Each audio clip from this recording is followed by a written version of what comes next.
When this country was established, it originally wasn't life, liberty, and the pursuit of happiness.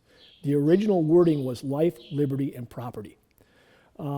It's rare that I use my college history major, but that comes back to me that life, liberty, and property were enshrined in some of our original documents.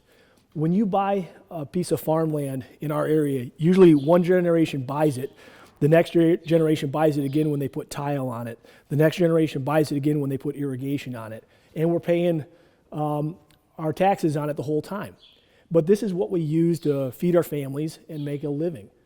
What we do with our land, as long as it's within the law and as long as it doesn't harm anyone, is our business. So yeah, my name is Brendan Miller. I am a county commissioner. I actually used to serve on a school board as well. So there's another connection. But my job now is to work with a group called Land and Liberty Coalition. And what we do is we go across the state to combat a lot of the lies, misinformation, and just straight myths that are presented by opposition. You should have a right to do with your land what you want to do with your land, and your neighbor should not have to tell you about it. It should be, you get to do whatever you want to do under the law on your property. I get to do whatever I want to do under the law on my property. Like, you have no rights to tell me what I can and can't do on my property, and I can't tell you what you can and can't do on your property. Now, if anybody went on any of your guys' property and said, hey, listen, I know you're growing corn this year, but I really don't like how tall they are. Not to mention those combines, those are just too friggin' loud. I want you to instead just turn that into a big field of hay. It'll smell nice, it'll be great. What would you tell them? You would look at, yes.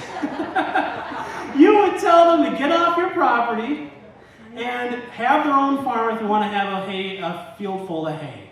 Because that's the way it ought to be. We farm all over this area. We're always moving around this area. We've always gotten along with our neighbors up until now. Up until now, when people called us every name in the book, accusing us of corruption and accusing us of getting bribed and accusing us of selling out our neighbors on land that we own. I don't care what you do with your land. That's your choice. Property rights are sacred. Basically, they took away the farmers' developmental rights for free. I mean, they took your developmental rights away from you by not allowing these things in here with a restrictive ordinance. I mean, nobody tells me what crop I can plant. Nobody tells me what farming method I can use to be the most efficient on my operation. But I've got somebody that lives in a double wide and got a pair of horses behind their house that wants to tell me what we can do with our land. And that's wrong. That's just dead wrong. My family's been here for generations, and now what?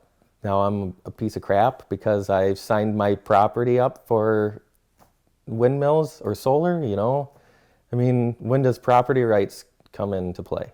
This is land that 3 generations of my family have paid for and improved and worked to make better. We harvest corn and soybeans.